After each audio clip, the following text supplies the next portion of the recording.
And now, Fairfax Breakfast Club with your host, Bazil Lemba. Hello. Welcome to the Fairfax Breakfast Club show. My name is Bazil Lemba and I will be your host. The Fairfax Breakfast Club is a weekly program in which we bring you valuable and workable know-how you can use to improve your networking skills and grow your business. We always start the show with a quote. Today's quote is in alignment with our networking principle number 5, which is, consistency is the key is consistency.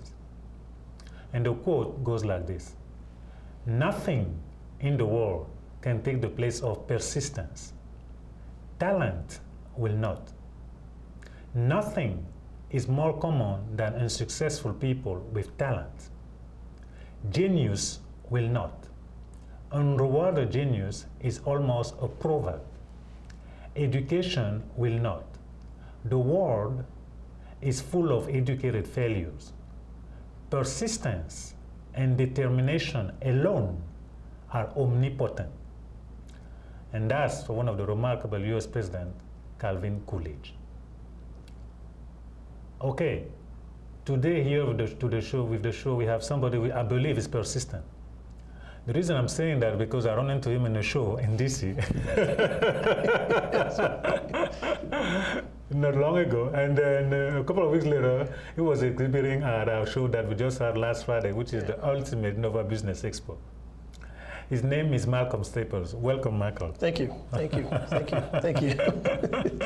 Persistence. Got that, right? That's right, that's right. Now, Malcolm, I wanted to invite you to the show because there is something, I wouldn't say I have a beef on, but there is something that I consider is major and is not being necessarily taken care of as a whole, and that is dressing well.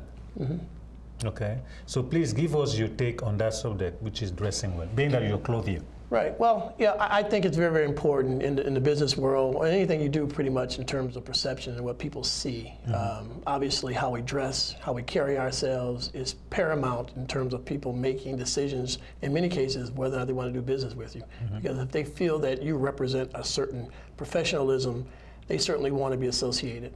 And so my clients who come to me with that in mind to say, hey, I really want to project a certain image, professional, something that fits my personality, but yet it also gives a positive perception of myself. Mm-hmm. And so I think it's paramount that when dressing, be it for an interview, be it for certain special occasions, that you have the proper attire. Mm-hmm. And proper could be viewed very differently in terms of what's appropriate and what's proper. But typically, if we have to wonder whether or not that fits, then we probably need to think about whether or not what we're wearing really is proper or appropriate, more importantly. So I think it's important that proper dress, professional dress, all that goes hand in hand. But it has to be something that really represents an interest, a perception, so that whomever is either selling a product or if you're representing a company, that it represents well. Because the one thing you don't want to have happen is a potential customer or a client to say, I don't want to be associated because that person doesn't represent. And I think that's very, very, very important. Gotcha. Okay, very good. So now, how did you get into clothing yourself? How did you get to become a clothier? Well, it's interesting. My grandfather, who was, I considered a clothes horse. I mean, he dressed all the time. He would have very fine suits. Always had a nice pair of shoes, always talked about getting his shoes shine, having his suit and tie always together. And so he represented this image to me at a very early age. And I always said, gosh, I want to be like Granddaddy. I want to be like Granddaddy. So as I got older, I kind of grew an affinity for clothes. And so I would buy clothes. I would do a lot of different things. I would always try to be different, always have something different. And then as I got older, I said, the way that I can control my destiny is to do my own thing. And so when I had an opportunity from a business standpoint to get into this business, because I loved it, I spent a lot of money buying clothes from custom designers. I would shop a lot. I don't have a lot of vices. I don't drink, I don't smoke, I don't do things to spend my money, but I buy a lot of clothes. And then it really was a kind of a business decision for me to do this, because I found myself helping people who had professed to be custom clothiers, but they didn't have any clue about styling. They can tell you about fabric, they can tell you about how to construct a suit, but styling was important because in most cases, folks want styling and they want someone to help them with their styling, either inefficiencies. And I figured if I can come up with a concept, do my own thing and help someone be able to really handle the styling, I could do well because I was spending a lot of money. So about 4 years ago, I had an opportunity to own my business because like I said, I had been working and wearing clothes, buying a lot of custom clothes for 15 years. And then this guy, a friend of mine, came to me and offered me a business opportunity and said, hey, I think you could do well in this, but you need the right structure, you need to understand it. So for about 2 years, I just researched and I did all of the background. I knew all of the basic things about clothes and stuff like that, but I needed to understand the business side of it. And so I kind of engulfed myself into kind of a self-tailored training to understand what the business was. And so about 3 years ago, I started my own business. I created my own label. And I've been running ever since. I mean, it's really important because I started with one client, and the client was my nephew. He actually got drafted a few years ago by the Pittsburgh Steelers, and he said, "I'm going to give you a shot." He had just signed a big contract, and he said, "Look, I want you to make me some suits. I want you to make me 10 suits, make me 10 shirts, some ties, and everything." So that was a pretty big challenge. He says, "And I want you to pick everything." So it was a really, really interesting kind of a situation where he didn't really know what he wanted, but he wanted me to use my judgment in terms of putting something together where I depict his style was. And I did it. And he was very excited. He was very happy about it. And then he started telling his friends. And next thing I know, I have clients from Pittsburgh Steelers and other teams or folks are calling me. So I've been running ever since. Wow. So it's been a really, really good experience. But yeah, I started basically from the image of my grandfather, wanting to be like him, and then saying, how do I take this concept and make money and enjoy what I do because I love it. So that's kind of how it all came together. When you're speaking, I thought about one of these quotes from Ralph Lauren, and that is style, not fashion. Absolutely. Style, not yeah, fashion. Because style transcends, and fashion tends to change. Yes. So when you start thinking about styling, juxtaposed to fashion, people tend to want to stay in a box and say, this is what's popular today. And when you look at someone who has a really nice, finely tailored suit, that tailored suit really transcends the time. So he can wear that suit today, he can wear it 10 years from now, and it still looks good because it's a quality garment, and it's not pigeonholed into either a trend or a fashion statement. It is what it is. A finely tailored suit, it transcends time. So I agree with that quote, and there is a difference. And I understand it when you said that. I absolutely agree with that quote. Makes sense. So, yes, sir. Okay. Now tell me, what do you consider your biggest challenge in life? Challenge in life or challenge in terms of designing clothes? Well, why don't we do both? Okay. Well, the biggest challenge right now for me is managing time. Time because a lot of my clients, the ones that I work with mostly now, a lot of athletes and entertainers, their time, they have very limited time. We all have limited time, but they want something yesterday. And so managing their desires, wants, and needs with the reality that it takes time to put it together. Yeah. And so you want a custom suit that you're going to be needing in 2 weeks. Yeah, it can be done, but it's going to cost you money, it's going to cost time because it's going to require a lot of extra time to actually do that. So it's managing the time expectation versus the commitment and your reality of what you can really deliver. And my thing is, I want to be able to deliver high quality, so sometimes you have to have some time to do that. So that's a major thing, and I think that also goes into my whole general lifestyle in terms of managing time, which is time is a commodity. And it's hard to measure it, but in terms of being able to deliver high quality, I have a really, really high penchant for high quality, but sometimes the reality is you have to take time to plan. You have to have planning time. You have to have time to decide what are we going to do. You know, because sometimes we're running so fast that we forget that we have a structure. And once we forget that we don't stay on track with the structure, the other elements of our business suffer. So I think you have to stop every now and then to say, hey, okay, what are we really trying to do and where are we trying to go with this? So I guess the biggest challenge for me is the management or the challenge of managing your time. And how is that going? Well, I think it's going pretty well. This season I'm pretty overwhelmed because I have a lot of requests for parties, New Year's Eve events that are coming up. I'm getting ready to actually fit a young man. I just got a client yesterday. He's been nominated for a 2013 Grammy Award. He's a musical producer. His name is James McKinney. He's local, actually. He's in Greenbelt, Maryland. And so he's on the board of the Grammy Producers Association. And he's going to be giving away 2 awards at the Grammys this year. Actually, he's been nominated 3 times.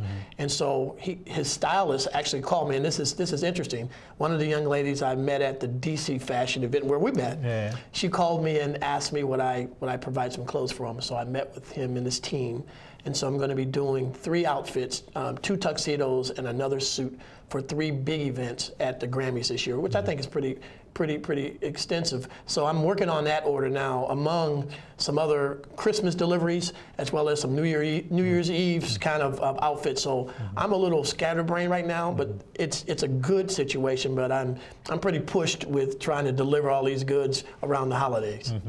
So it's pretty interesting with that. So what would be your personal challenge then? We got about the business challenge was time. What would be the personal challenge? Well, again, my personal challenge is, you know, with family and business. I don't have children, and my wife, she travels a bit, and I travel a bit. So it's really trying to find quality time to spend with family and not forgetting the balance of what you do here. And I've always been a person where I think you have to have personal and professional balance in everything you do, because you can get so entrapped into what you're doing that you lose focus on what's really important. Because what I may think is a major crisis, at the end of the day, it's really not that big of a deal in the bigger scheme of things. And so it's just really, the personal challenge is finding and maintaining professional as well as personal balance. Okay. Very good, very good. And what would you consider your biggest success? I think if I look in total in terms of success, let me frame this in the right way. My mom raised 7 children. She was a single parent. My mom, I have an identical twin brother, and we're 4 minutes apart. To figure that one out, but. My mom raised 7 children. All 7 of her children graduated from college. Wow. We all got our degrees, and it was never used as an excuse, because my father, who I never knew, my real father, passed away when my mom was pregnant with my brother and I. She was 7 months pregnant. So I never knew my natural father. And my stepfather passed when we were 6 years old. So for only a very short period of time, we had the father figure in the family. But it was never an excuse, and my mom never made excuses. So I think my biggest success is being able to look back over a period of time where it was really, really tough, but to look back at it and say, we actually triumphed over bad situations and never using excuses of why you can't make it. So, and I always frown when I hear folks talk about the inability to make it and to be successful because of circumstance. And I'm not dismissing that circumstances can't be tough. Sure. But I do recognize that if you have good people, good role models, the role model may not be the traditional person in your life, an athlete or an entertainer or someone we see on TV. It could be who happened to be my most important role model was the janitor at our high school. And I liked him because what he projected. He was a family man. He took care of his responsibilities. He was very well respected in the community, and I always wanted to emulate that. So sometimes role models, in terms of how we define them, are sometimes superficial. Who are those guys who actually are devoted individuals, respected in the community, take care of their business? You know, those are the kinds of things. And so I guess my greatest success is being able to make it through you know, the traditional bad circumstances, but overcoming those kinds of things as well. Gotcha. Okay, good. Excellent. Now, I had the viewpoint that dressing is part of, or should be, part of education. What do you think of that? Yeah, I think dressing in itself, I think you have to, going back to what you said in terms of understanding style, fashion, dressing, the purpose of why it's important to dress for success, the appropriate kinds of ways to do that. Because right now, young people and even older people are influenced by what we see on TV. And usually the fashions and the trends tend to move the needle, as opposed to talking about what's appropriate and what are the kinds of things that you need to be aware of. In many cases, young men, for example, may not even know how to tie a tie, may not even understand what's appropriate in terms of coordination, understanding colors and how things mix and match, and what's appropriate, what may not be appropriate for certain venues. So I think that the education in using fashion as a backdrop is important, because fashion influences so much in our industry and in our society today. So I think it should be a part of the education. Just like when I was back in school, we had home economics. Now at the time, I didn't know anything about cooking, but and I used to see it as a cooking class. But what they were teaching more than just cooking, it was understanding mixtures, and to me there was kind of chemistry involved with that. There's a lot of different elements that go beyond I'm sitting in a class with a frying pan trying to understand how to make some kind of a dish or whatever. And so, but I think that fashion should be incorporated as a part of this, because a number of folks who may have an interest in pursuing work or a career in fashion, I mean, they can certainly learn a lot of the basics from an early age in terms of the kinds of things they need to know. I mean, to be a fashion designer or to be a merchandiser, there's so many things you have to understand about fabrics, where fabrics come from, what are the different kinds of twills in terms of cottons and swatches, and what does that mean? It might mean something down the road if that's something you pursue as a career down the road as well. In fact, I think fashion, dressing and cooking as basic elements that should be, if you ask me, totally completely. Oh, absolutely. And I think that because, again, it may not be a traditional career opportunity for someone who you think, I'm going to go to school to be a business person. But there's a lot of work and there's a lot of opportunity in this business. You know, stylists, for example, I mentioned earlier, this person who is a stylist from some of these clients, they get a chance to travel. They make very, very good money. They're part of a lot of different kinds of opportunities. So there's certainly career opportunities in the fashion industry that sometimes don't get highlighted. You only see, you know, maybe one element of it, but there's a lot of opportunity there. Gotcha. Now, I understand you brought some pictures to show us. Yes. Yeah, actually, and those photos that I'm actually showing you some of my clients, just to show the kind of the different colors and different styles, from showing you a tuxedo. I just actually finished a wedding recently where I had to construct 24 custom tuxedos for a guy and their wedding, which was a very daunting task because 15 of the guys lived all over the country. So I had to travel. My client had deep pockets, spent a lot of money. He flew me all over the country to fit all these guys, and he gave each one of the clients a custom tuxedo as a gift. So it was a very, very nice thing. Showing you some of the guys that I've done, from athletes. I do ministers right now in terms of a number of suits. In fact, a number of the one client I have in D.C., a big church, Bishop Glenn Staples out of D.C. He has a huge church, and he's one of my big clients. As I mentioned, some of the pictures I'm showing you too, you can see some of my athletes who have bigger shoulders, different kinds of styles and colors. Showing you all these kinds of clients who have different wants, needs, styles, interests, you know, from conservative to some a little bit more edgy with the color selection. Big guys. My clients range from very small guys, you know, maybe 5'7", 155 pounds, to I have one of my largest clients who's 6'8", 365 pounds. It's a major dilemma to try to find clothes when you have 40-inch arms and your torso, you know, is so long that nothing fits.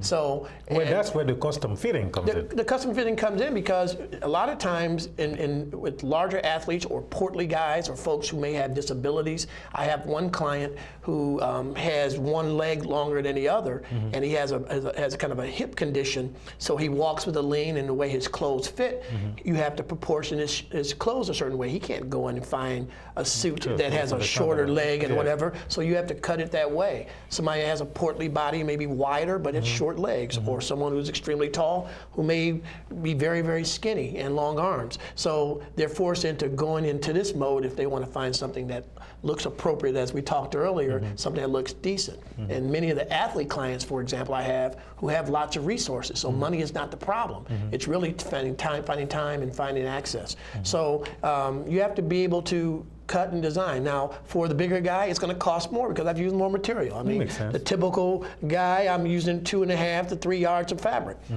Big guys, 4.5 yards. So their price point is more expensive, and they don't have a problem because most of them are relegated to go into the big and tall store, and they don't have very many options. And so the photos that I've just pretty much have shown you are just kind of a wide variety and the diversity of my clients. Okay. Last Friday, you graced us by being an exhibitor at our expo, and tell us how that went for you in terms of if there was business there at that expo. Oh, it was actually, and I don't know what I expected because it's the first time I had attended, but it actually turned out to be extremely profitable for me in a lot of different ways. I met some very good people who have all types of businesses and networking opportunities. I got invited to several groups to be a part of networking forums and some other things, as well as I had some new clients. I sold some suits. I sold some shirts. So it was very profitable for me that day because I was able to get some new clients. But more importantly, I actually met a lot of very, very good people, some very good networking opportunities, picked up tons of business cards, and so I'm in the process right now of following up with some of the folks that I met, just kind of saying thank you for the opportunity. I didn't get a chance to meet all of the vendors there because you had so many people there. I mean, but we were so tightly knit, but it was so many folks, and I didn't get a chance to meet everyone because, you know, you're talking to some and you're trying to get around and didn't get a chance. So I guess if I did it again, I think I would spend more time trying to meet everybody as much as possible. But it was a good opportunity for me. It was kind of a non-traditional opportunity for me because as a custom suit designer, we don't, just been my experience, we don't find forums like this to participate, which I think is very, very important because you get a chance to see community people who are involved, other folks who are doing similar, in some cases, same kinds of businesses. I met someone who's into marketing, and she talked about how I can market my business in a little different way, and I didn't even consider. So I met some very good contacts in order to help me kind of really build on some of the concepts that I've started for my business. So it was a really great opportunity, and I appreciated the invitation. Very good. Well, we're definitely going to expand it because we handle it right after that so we can make it bigger. But it went well. Most of the people got the opportunity, really. Some people stayed, they wouldn't leave the building. Literally. Yeah, it was really good. I mean, I think again, I think conceptually having that many businesses in a very in an area where folks are relegated to really talk to other folks, you're really in close proximity, and getting a chance to see the diversity of businesses and organizations, and getting a business card, which is very, very important. As you know, Brazil at these shows is really having a contact, a follow-up, an email address, or some kind of way to be able to keep in contact, and you just never know how your paths intersect in this business world, and you all can support each other, even by information. Hey, Malcolm, there's an event coming up you might want to be aware of. It might be something you'd be interested in. So it helps you to kind of keep building opportunities for visibility. And in our business, visibility is key. Yeah. The more visible you are, the better opportunities you have, the more opportunities you have. And being a part of visible venues, I think, is important. Okay. Well, we're doing it again. May 17th is the next expo. We have that out there. We're going to have again another 100 exhibitors there. And we started promoting that right now so we can get as many people as we can right there. Oh, that's great. Definitely. Well, I may have to keep in mind, I think I did receive some information from you already. Yeah. I mean, we talked about persistence, and I think I would define you as Mr. Persistence. Talking about me. Well, I've received a couple of invitations already from you already about your May event, so that's good. He's already started the promotions already. So that's great. That's great. That's great. Yes, folks, I also want to inform you we have a monthly event here in Fairfax. In May and December, we have the expo, and each and every month we have an expo over here, monthly breakfast event here in Fairfax, 3999 University Drive from 7:30 to 9. We get together with about 30 to 40 business owners. Breakfast is served. Come on, join us. We'd love to have you. Give you the opportunity to meet business people like Malcolm. And I'm sure that Malcolm is committing right here in front of you that is going to be joining us on May 17th. That's a good one. He wanted to give that to you as a surprise, but he left it to me. So we're definitely looking forward to having you. And if you have any questions, we have our website. Please visit us.